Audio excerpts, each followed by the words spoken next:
Facelift, hvornår er der behov for det? Jamen det er, når vi har den løse hud.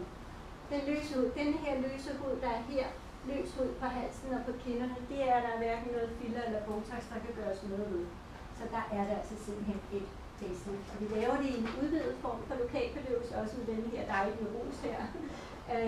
Og lægger så snittet her foran øret og går op bagved med et lille snit. Man kan lave det på flere forskellige måder.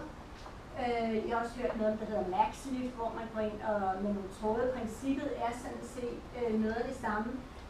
Vi går under huden her frem på kinden. Nogle gange laver man noget fedtzoning hernede på halsen, og nogle gange laver man også noget fedtzoning på dem her, det man kalder de afleverer, de her muleposer her. Og så går man så ind under huden, og når man har løsnet huden, så går man ind under det, der hedder smashing. Og smashing, det er den hinde, som ligesom omgiver den mimiske muskulatur, altså muskulaturen i ansigtet. Og den hinde går man ind og trækker op og fæstner faktisk og fjerner lidt af den, fordi der vil jo så være for meget, når man trækker den op, og trækker så op i halsmusklen også, det hedder platysma herinde. Og trækker det op og sætter så syr det op med en nylontråd. Og så fjerner man så den overskydende væv, eller overskydende hud, men det skal være sådan, så der ikke kommer træk på huden. Så fordi ellers så får man et bredt arm. Så det skal være sådan, at man får et fint arm, man næsten ikke kan se bagefter. Og det er før og efter kæbelinjen er rettet op.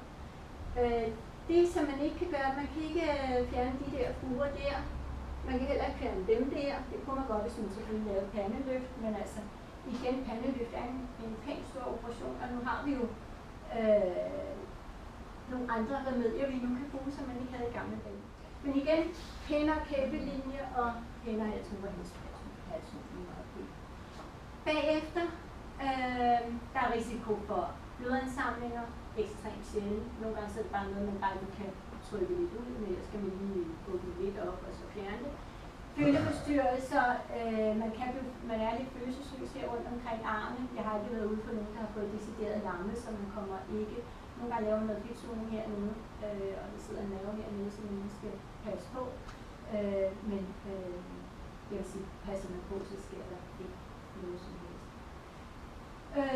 Brede ar med det, man kalder nekrose af huden, simpelthen dør foran, har jeg oplevet hos en patient, som ikke kunne overholde rygeforbuddet, så det er altså 0 rygning. Og jeg havde søvnløse nætter, jeg tror ikke, patienten sov egentlig meget godt, men jeg var hvor større. Hun hældede op på mirakuløs vis, det var frygteligt. Ja, men det blev faktisk meget pænt.